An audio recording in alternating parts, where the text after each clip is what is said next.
Dans l'histoire intellectuelle de l'Occident, le Moyen-Âge reste une énigme. L'Europe, alors livrée aux barbares, tourne le dos à la pensée antique. Les traditions philosophiques et scientifiques grecques sont perdues. Puis, après une amnésie de 7 siècles, comme par miracle, ces traditions réapparaissent et irriguent à nouveau les grands débats intellectuels européens. Comment cette résurrection a-t-elle été possible ? Les trésors de la pensée antique n'ont-ils pas été entre-temps recueillis et développés ailleurs? C'est pour élucider cette énigme que Baghdad El-Nadi et Adel Rifat nous proposent un voyage à travers le temps. De la Mecque à Bagdad, du Caire à Fès, de Cordoue à Samarcande.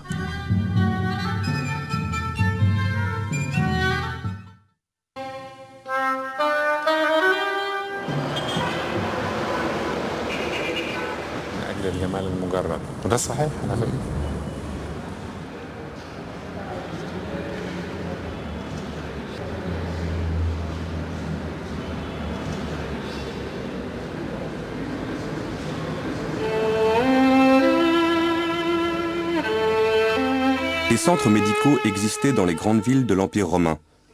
On y soignait selon les préceptes d'Hippocrate, de Galien, de Dioscoride. Avec la fin de l'Empire, de nombreux érudits parlant grec ou syriaque, en particulier des chrétiens qui ont pratiqué dans ces centres, vont émigrer et s'installer surtout en Perse, emportant avec eux traités et manuels savants.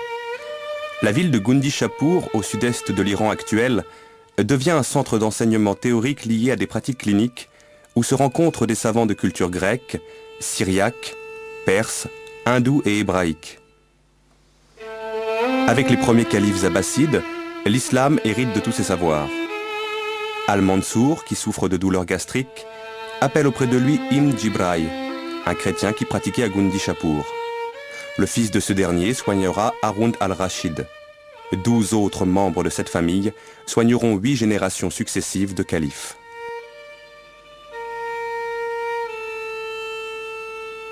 Au début du IXe siècle, Al-Ma'amoum place à la tête de Bet al-Hikma, la maison de la sagesse, un chrétien nestorien, Yohanna ibn Massawai, qui écrit un nombre considérable de livres médicaux. Unayn ibn Ishaq, un autre chrétien nestorien, le plus célèbre de ses élèves, a traduit en syriaque et en arabe la plupart des traités médicaux connus à son époque, dont la moitié des écrits d'Aristote. Il a joué un rôle considérable dans l'élaboration du vocabulaire scientifique en arabe.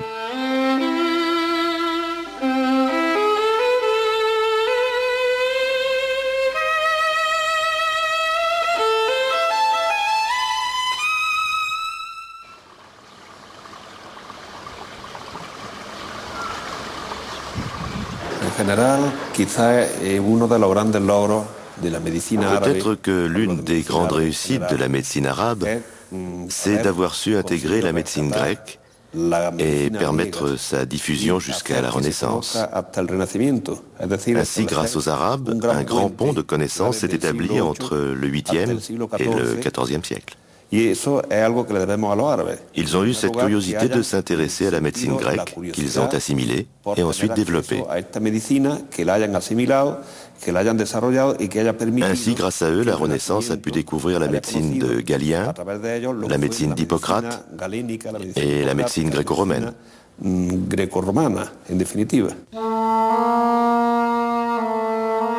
Et si la médecine est l'une des branches du savoir qui sera la plus vigoureusement développée dès le IXe siècle, c'est parce qu'elle répond à une préoccupation majeure de la cité islamique. Soigner le corps pour élever l'âme. Le soin du corps, loin de nuire au salut de l'âme, permet aux croyants d'assumer au mieux sa destinée terrestre.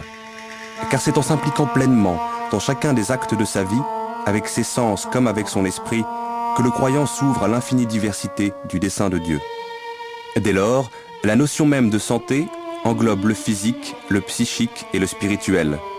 Elle se conçoit comme une harmonie à sauvegarder ou à retrouver entre ces 3 niveaux d'être, entre la personne, son environnement immédiat et des forces qui le dépassent, qui sont à l'œuvre à l'échelle de l'univers. L'homme musulman ou le scientifique, qu'il se consacre à l'exercice de la médecine ou à la société, doit respecter le principe qu'il faut toujours prendre soin d'un homme, malade ou en bonne santé. Et surtout veiller à ce que l'homme malade soit toujours intégré dans la société. Au Moyen-Âge, l'attention portée aux malades n'est pas la même dans le monde musulman que dans le monde chrétien. Chez les musulmans, le malade n'est pas isolé. C'est une personne que la société accepte. Non seulement le malade souffrant d'un mal bénin et passager, que l'on soigne normalement dans un cabinet médical, mais aussi celui qui souffre de maladies graves, comme la lèpre ou la folie, est quand même intégré socialement. La lèpre ou la folie n'empêche pas le malade de s'intégrer dans la société. En terre d'islam, le fou est considéré comme un illuminé. Et tant qu'il n'est pas agressif, il peut vivre en toute liberté.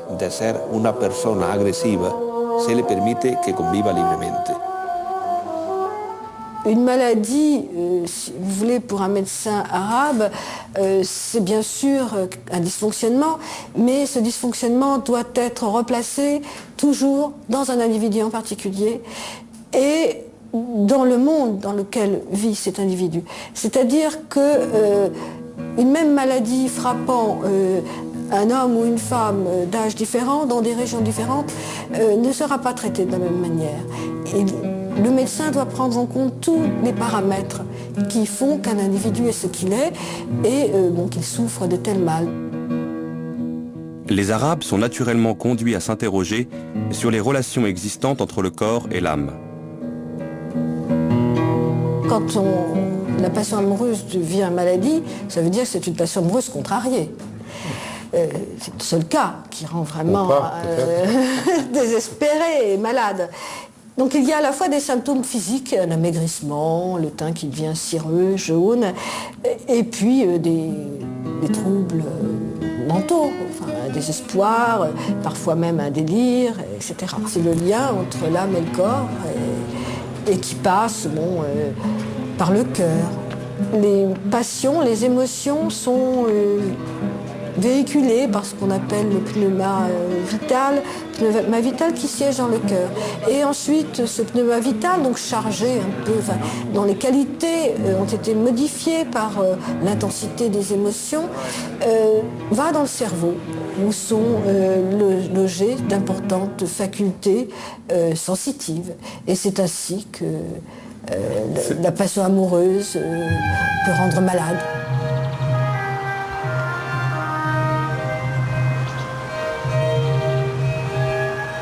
Ils allaient pouvoir lier un immense savoir théorique à l'observation sur grande échelle de cas cliniques, et ce, avec le développement des hôpitaux. L'hôpital est une des grandes réalisations de la société islamique. Centre de traitement médical et maison de convalescence, c'est aussi un asile d'aliénés, ce qui est sans précédent, ainsi qu'une maison de retraite pour vieillards et infirmes privés de famille.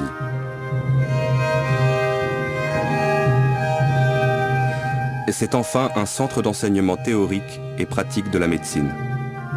Le plus ancien des hôpitaux connus a été créé par Haroun al-Rachid vers 800 et sera suivi de 5 autres au début du Xe siècle. On distingue déjà maladies féminines, maladies mentales, troubles gastro-intestinaux, oculaires, fièvre, soins chirurgicaux, rhumatologie.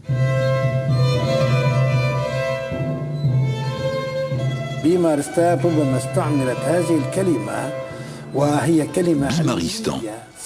Ce mot a peut-être été utilisé. Il s'agit d'un mot scientifique ancien à une époque bien antérieure. Bimar signifie le malade. Stan signifie le lieu. Ainsi l'on dit aujourd'hui Ouzbékistan, Turkménistan, etc. Première partie de l'édifice, l'entrée.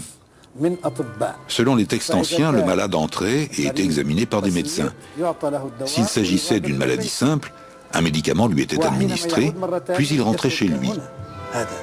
S'il revenait une deuxième fois, il était admis ici.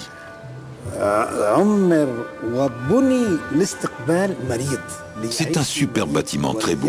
Il a été construit pour accueillir le malade, pour que le malade puisse y vivre et guérir. Quand le malade entrait ici, dans ce site, les chambres étaient là, les patios aussi. C'est un très bel édifice. Les arcades, les galeries sont disposées de telle sorte que le soleil ne puisse pas entrer dans la chambre. Cette tradition a été imitée dans le monde entier.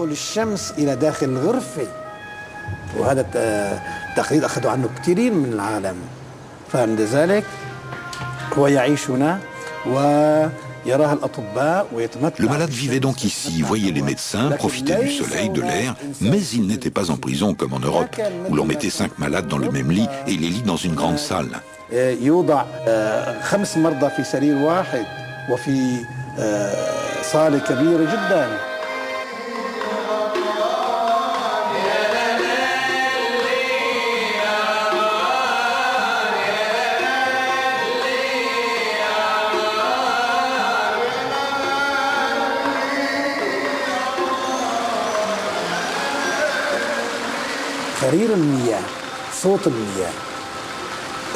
Le ruissellement de l'eau, la musique de l'eau, musique des oiseaux, musique de la vie, tout cela peut aider à calmer les nerfs. Tout cela aide l'homme, aide le corps à recouvrer son énergie.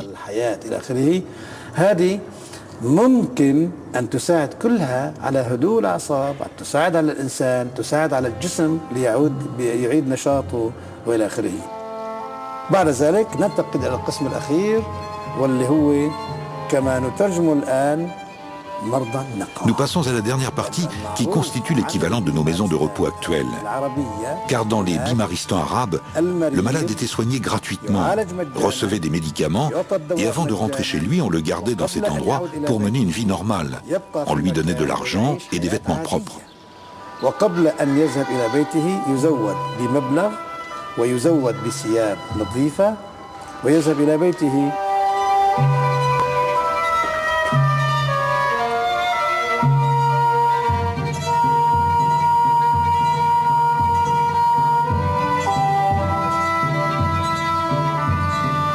Par ailleurs, des suivis quotidiens sont fournis aux prisonniers et des dispensaires itinérants sont mis en place pour sillonner diverses provinces de l'Irak.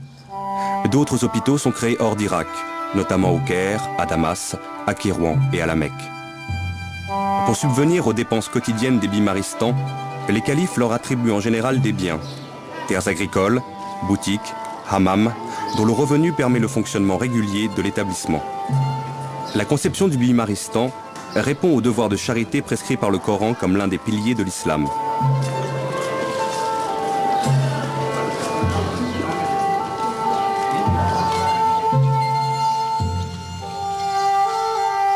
Les hôpitaux sont parmi les plus beaux titres de gloire de l'islam, s'écrit l'andalou Ibn Jouber. L'hôpital marque en effet de manière éclatante l'avance prise par la médecine islamique sur la médecine occidentale jusqu'à la Renaissance. Le diagnostic est un moment essentiel de la pratique médicale. Bien interroger le malade, écrit Al-Razi, est l'une des choses les plus utiles dont on ait besoin, après la connaissance parfaite de l'art médical. Le traitement des malades est consigné, souvent au jour le jour, par le médecin. C'est par la somme de leurs observations que les médecins font école, leurs disciples pouvant travailler selon leurs résultats et leurs conseils, transmis dans des ouvrages dont certains resteront pendant des siècles des références essentielles. Certains des livres qui ont exercé une influence déterminante, aussi bien dans le monde islamique que plus tard en Europe, sont dus à Al-Razi, plus connu sous le nom de Razès, dont le fameux Kitab al-Hawi témoigne d'une démarche clinique exemplaire. Il y reconnaît sa dette envers ses maîtres grecs, tout en les dépassant là où l'expérience directe lui permet de le faire. Pour chaque maladie, il mentionne l'ensemble des données transmises par ses devanciers et ajoute son propre jugement, en ne se contentant jamais d'un argument d'autorité.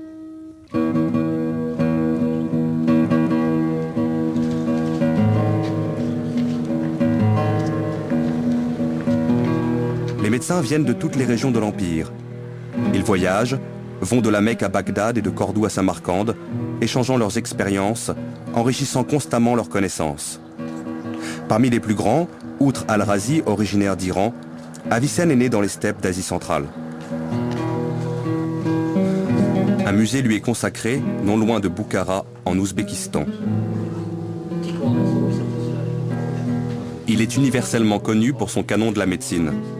Encyclopédie reconnue en Occident comme l'apogée et le chef-d'œuvre de la systématisation de la science arabe, et qui, traduit au XIIe siècle en latin, dominera l'enseignement de la médecine en Europe jusqu'à la fin du XVIIe siècle.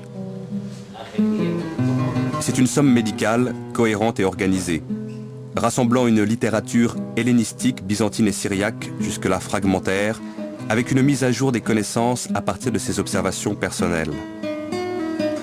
Je dis que la médecine est la science qui étudie le corps humain, en tant qu'il est sain ou malade, dans le but de préserver la santé quand elle existe déjà et de la rétablir quand elle a été perdue.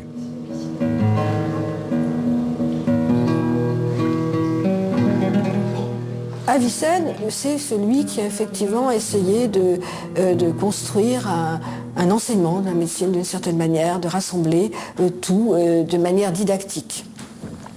Et cette manière didactique se retrouve dans le plan de son canon, qui à première vue peut paraître un peu compliqué, mais une fois qu'on l'a assimilé, il est très pratique.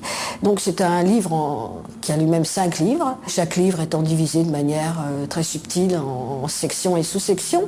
Le premier livre, ce sont les principes généraux, à la fois de l'anatomie, de la physiologie, et puis de la pratique, d'une certaine manière. Quels sont les grands principes qui doivent guider le praticien, les principes de régime, les principes d'attention à la vie du patient. Le deuxième livre, ce sont les médicaments dits simples, donc les végétaux, les minéraux simples, qui ont un effet sur le corps humain, soit pour le préserver en santé, soit pour le guérir quand il est malade.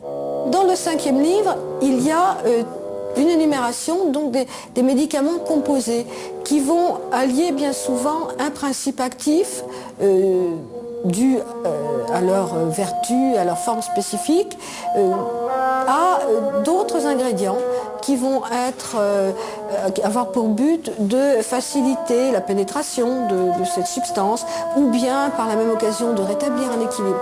Donc les médicaments composés forment une partie très importante de la thérapeutique médiévale arabe.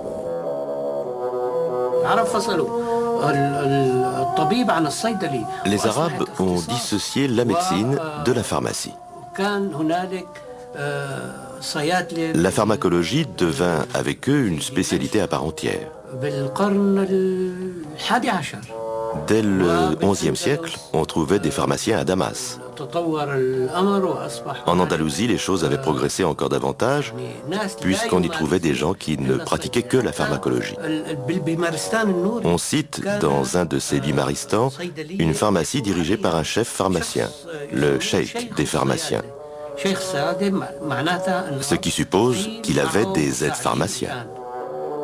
Là, nous n'avons pas de témoins face à nous de ce grand apport de la médecine arabe, mais qu'il ne faut pas négliger, qui est très important, qui est celui dans le domaine de la pharmacopée, des plantes. Et là, il y a vraiment un apport de différentes régions. Là, c'est la situation politique du monde arabe qui l'a favorisé. Il y a non seulement l'héritage grec, grâce notamment à la matière médicale de Dioscoride, qui était transmise en arabe très tôt, mais aussi des apports venant de l'Inde, d'Iran. Et donc il y a vraiment un accroissement considérable des connaissances en matière de botanique et de pharmacopée. À Cordoue, à la même époque, Aboul Qasim al-Zahraoui fait avancer la science de la chirurgie et des instruments chirurgicaux. Aboul Qasim Zahraoui, connu en latin sous le nom d'Aboul Cassis, est l'auteur d'un ouvrage de chirurgie très célèbre, le traité d'exposition des matières. La dernière partie de l'ouvrage, ces 3 derniers chapitres, sont consacrés à la chirurgie. La chirurgie dans son sens le plus large, la chirurgie gynécologique, la chirurgie ORL, la chirurgie générale et la chirurgie dentaire. Zahraoui a inventé et développé environ 200 instruments.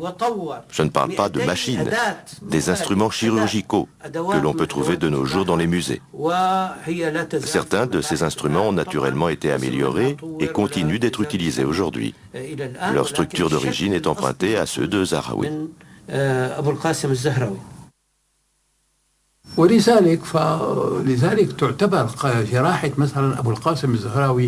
L'art d'Aboul Qassem Zahraoui était à la pointe de la chirurgie de l'époque. Les Européens lui ont emprunté plus d'une méthode.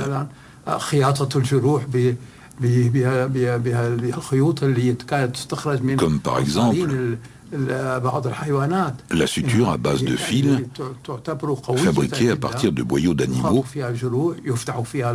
considérés comme très résistants. Bien des techniques portant sur la chirurgie interne et externe restent valables.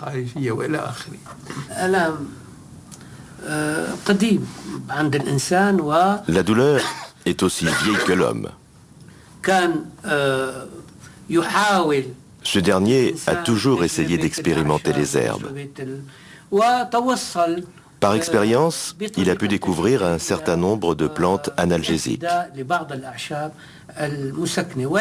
Mais le fait est que ce sont les Arabes qui ont découvert l'éponge soporifique, à savoir l'anesthésie pendant les opérations chirurgicales.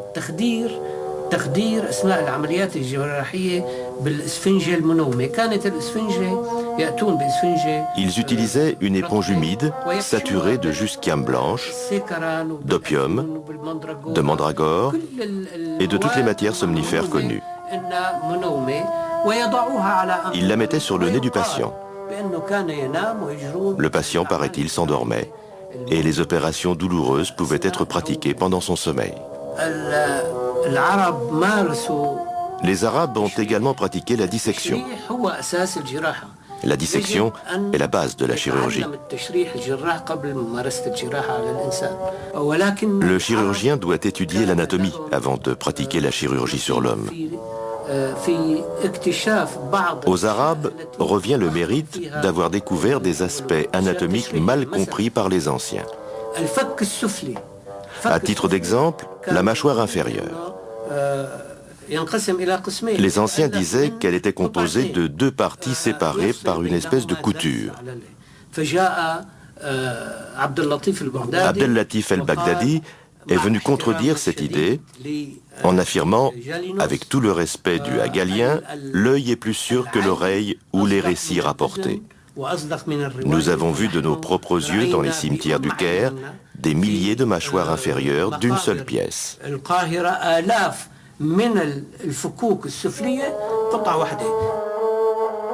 Ibn Nafis a quant à lui découvert la petite circulation sanguine.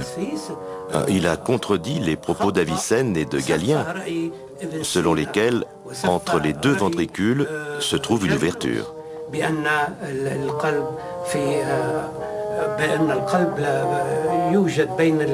Il a affirmé que la cloison qui sépare les deux ventricules est sans ouverture aucune.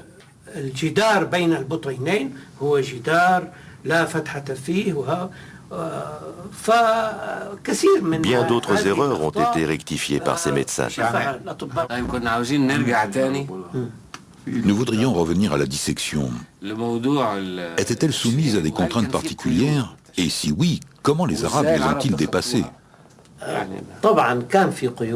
Bien entendu, il y avait des contraintes. Il y avait des puritains qui refusaient la dissection. Mais les médecins étaient une classe privilégiée, proche du savoir et du sultan. Alors ils passaient outre et disséquaient quand même. Comment Ibn Nafis aurait-il pu savoir que la cloison entre les deux ventricules est sans ouverture s'il n'avait pas pratiqué la dissection et constaté la chose de visu? La médecine est peut-être la discipline où l'Europe accuse le plus grand retard par rapport aux Arabes. La chirurgie mit longtemps, mais commença à s'imposer en Europe malgré les résistances d'origine religieuse au XIIIe siècle. Les croisades, où de nombreux blessés furent soignés par des Arabes au moyen d'interventions chirurgicales, y furent peut-être pour quelque chose.